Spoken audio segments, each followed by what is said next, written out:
Olá para você que me assiste. É muito bom estar mais um final de semana juntos. É maravilhoso saber que Deus provê os detalhes para nós estarmos juntos no final de semana. Hoje nós vamos estudar o capítulo 8 de Mateus. Se você está pela primeira vez ouvindo essa gravação, você volta para o capítulo 1 para você não perder absolutamente nada, né? Antes de nós começarmos, vamos fazer uma oração? Senhor, meu Deus e meu Pai, mais uma vez nós estamos aqui na sua santa presença para louvar, glorificar e bendizer o seu santo nome. Pedir ao Senhor que envie o teu Santo Espírito e esteja conosco durante todo esse momento da nossa reflexão e também todos os dias. Que o Senhor possa abençoar, que nós entendamos o que o Senhor quer falar com a gente em cada capítulo da Bíblia. Especificamente, nós estamos estudando o livro de Mateus.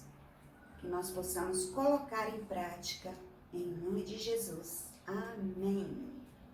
Bom, nesse capítulo nós vamos comentar o poder de Deus nos milagres de Cristo com os homens e com a natureza.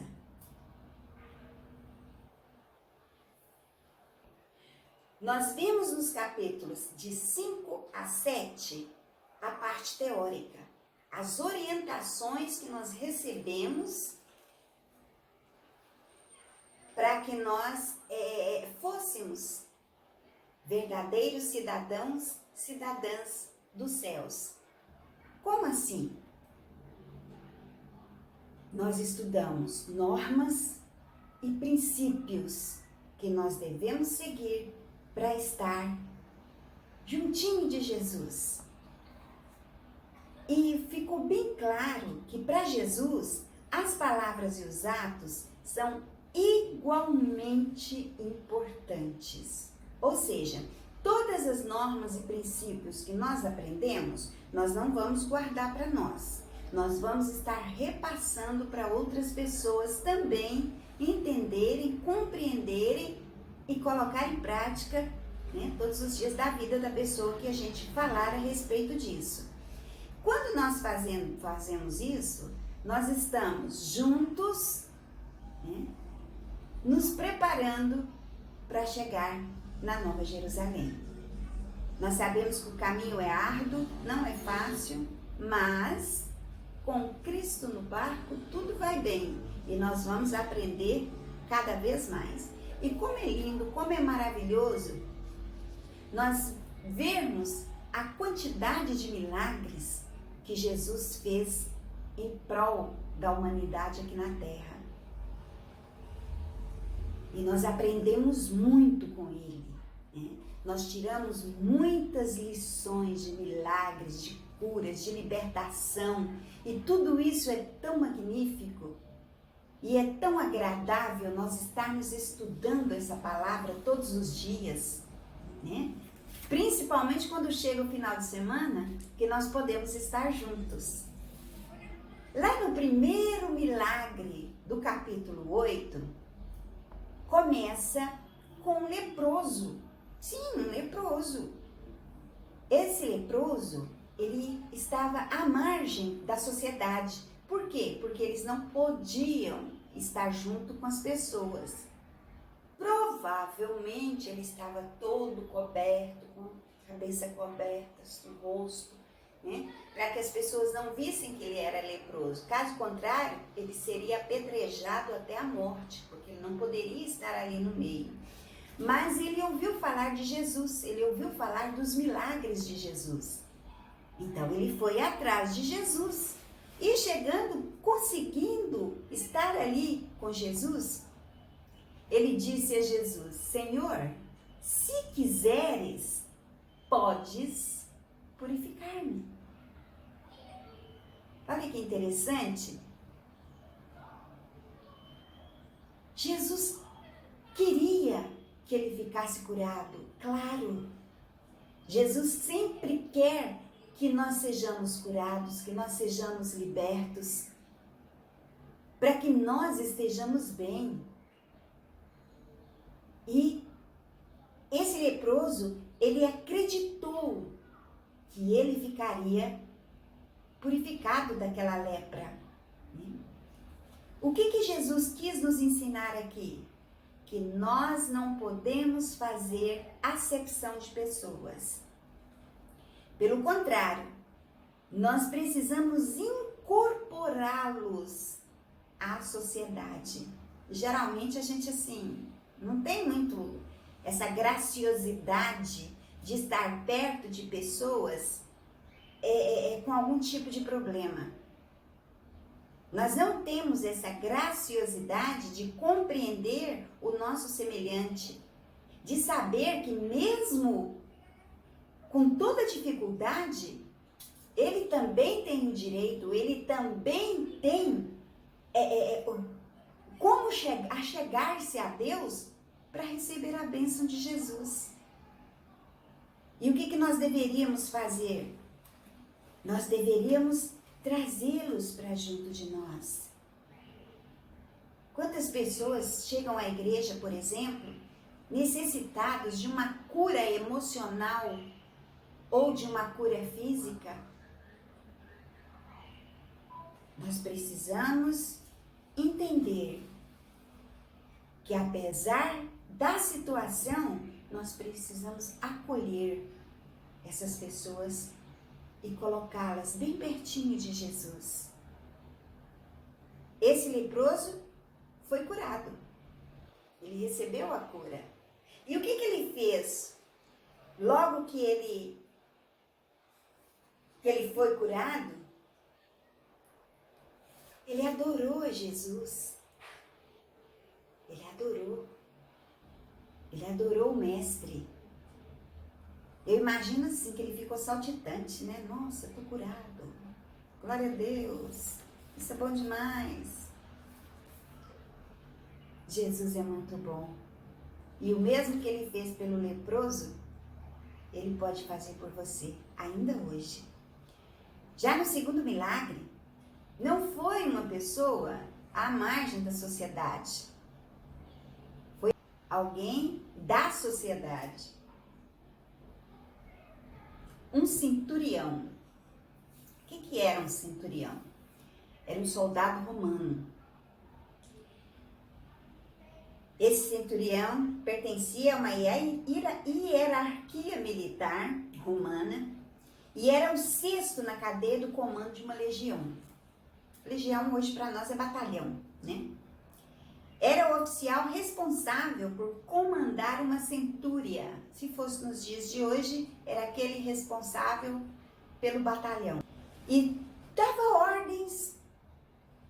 De onde ele estivesse, ele ordenava alguma coisa e as pessoas, os soldados, né, romanos, eles faziam tudo que ele liderava ali, tudo que ele mandava. Eles executavam com muita rapidez. Geralmente, o lado militar é dessa forma, né? Recebem uma instrução e eles já resolvem tudo. Assim era lá na época. Esse centurião também, ele se encarregava da disciplina e da instrução desses militares. E ele chegou suplicando a Jesus a cura de um criado dele, de um servo dele. Esse servo, eu imagino que ele seria assim, uma pessoa muito importante para esse centurião. Uma pessoa que ele gostava demais da conta. E ele queria que aquela pessoa fosse curada. Como ele também, como o leproso, ouviu falar de Jesus, ele foi atrás. Certamente se espremeu em meio à multidão ali, chegou em Jesus e disse, pediu, implorou para que ele curasse o servo dele. O que Jesus respondeu? Eu irei curá-lo. Mas ali no meio, eu diria até daquela muvuca, como Jesus ia sair para ir à casa do centurião para poder curar o criado dele lá? Bom, ele sabia dos poderes de Jesus. Porque ele fala, né, que ele não é digno de receber Jesus na casa dele, ele sabe disso. Mas se ele mandasse, ele desse uma ordem, o criado dele seria curado. Ele tinha certeza que o criado dele seria curado. Então a fé dele foi além de todos os limites. Porque ele sabia que assim como as ordens que ele passava para o batalhão dele, estivesse onde estivesse, se recebesse uma ordem, eles cumpririam. Assim, se Jesus também mandasse, né, que fosse curado, aquele criado fosse curado, ele tinha certeza que essa ordem iria, de alguma forma, curar o criado dele. E Jesus ficou tão admirado também dessa fé desse centurião, que ele diz lá no versículo 13, então disse Jesus ao centurião, vai-te e seja feito conforme a tua fé. E naquela mesma hora, o servo foi curado. Ele tinha razão. Jesus ia ordenar e na mesma hora que Jesus ordenasse, ele seria curado. Né? Ele seria curado. O que Jesus quis nos ensinar nesse segundo milagre? Que o evangelho tem alcance universal. Ou seja, o evangelho é para todos. Ele começou com um leproso, uma pessoa à margem da sociedade. E logo na sequência, ele cura o servo de alguém da sociedade. Isso é simplesmente maravilhoso, é magnífico. O evangelho está à disposição. Jesus está à disposição tanto da pessoa que está completamente fora, né, da sociedade, da riqueza, não importa o nível. O importante é que Jesus está com todos. O terceiro milagre de cura, Jesus ele era uma pessoa que ele gostava muito de estar junto com todo mundo. Parece assim que ele vivia com todo mundo ao redor dele. As pessoas sentiam prazer de ouvir Jesus. Então ele nunca estava sozinho. E ele gostava também de fazer visitas. Ele ia muito à casa das pessoas. E ele foi à casa de Pedro. Chegou na casa de Pedro, ele encontra a sogra do Pedro enferma, deitada, prostrada. Ele simplesmente segurou a mão da sogra de Pedro e ela foi curada. E o que ela fez depois que ela foi curada? Ela foi servir Jesus. O que isso significa para nós? Que Jesus não está preocupado simplesmente com as pessoas que estão longe de nós. Mas Ele está preocupado também com a nossa família, com a nossa parentela. Então nós não precisamos nos preocupar. Jesus só cuida das outras pessoas e nós que estamos servindo a Ele, nós não temos acesso. Nós temos mais acesso do que você imagina. E Jesus continuou fazendo os milagres, fazendo as curas. E o interessante que eu achei nesse capítulo 8 foi que ele colocou à prova as pessoas que queriam segui-lo. Lembra no capítulo anterior? A porta é estreita. Quando a porta é larga, multidão, né? Oba, oba. Não, a porta é estreita. É ali, naquele caminho da roça. Lembra que nós comentamos a respeito do caminho da roça? Né? Aquele trieirinho que nós vamos seguindo para Nova Jerusalém. E as pessoas acham que é fácil demais seguir Jesus. Acham que é moleza, mas não é. Nós vimos no capítulo 7 as regras e os princípios para se tornar um cidadão do céu. Não é de qualquer forma, não é de qualquer maneira. É necessário reverência, é necessário disciplina, é necessário temor, não medo, temor, adoração, leitura da Bíblia, disposição para estar caminhando nos passos de Jesus. E ele pôs à prova esse pessoal. Para seguir a Jesus, nós temos que ser provados. E às vezes, a prova é dura. Você está disposto a seguir a Jesus? Então você está disposto a passar por provas. E vai tirar nota 10 nessas provas? Ou você vai cair no primeiro problema que você tiver?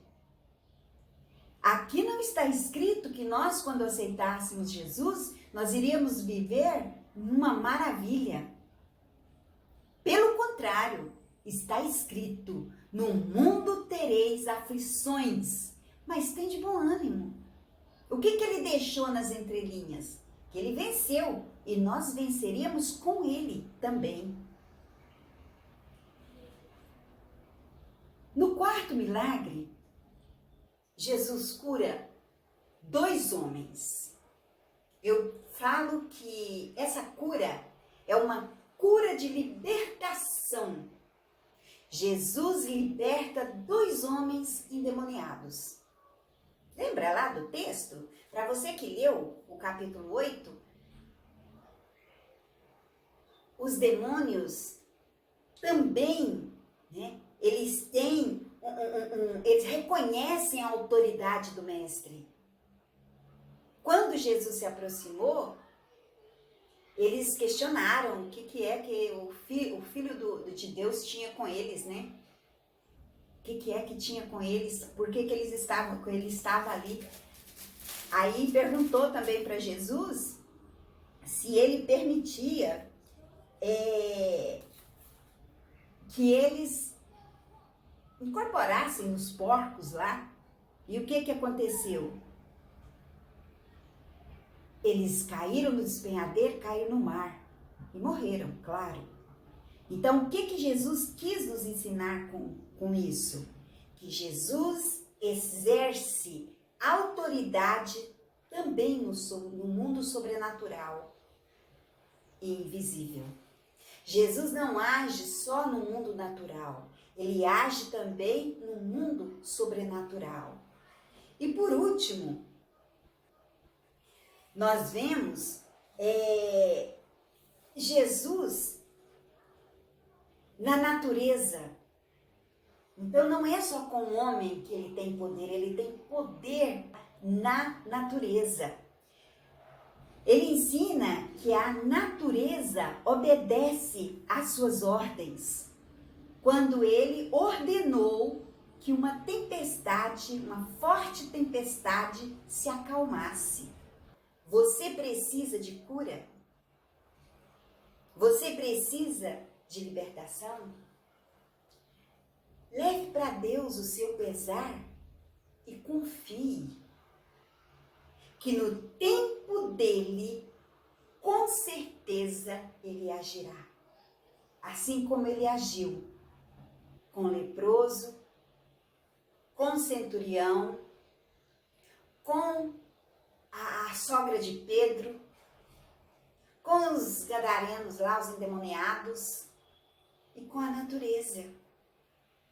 Então Jesus, ele está pronto para agir em nosso favor. Basta nós permitirmos que isso aconteça. Que o Senhor te abençoe e te guarde. Que o Senhor faça resplandecer o seu rosto sobre ti e te conceda graça. Que o Senhor volte para ti o seu rosto e te dê paz. Que Que Deus possa abençoar você em nome de Jesus. Até o próximo final de semana, se Deus assim o permitir.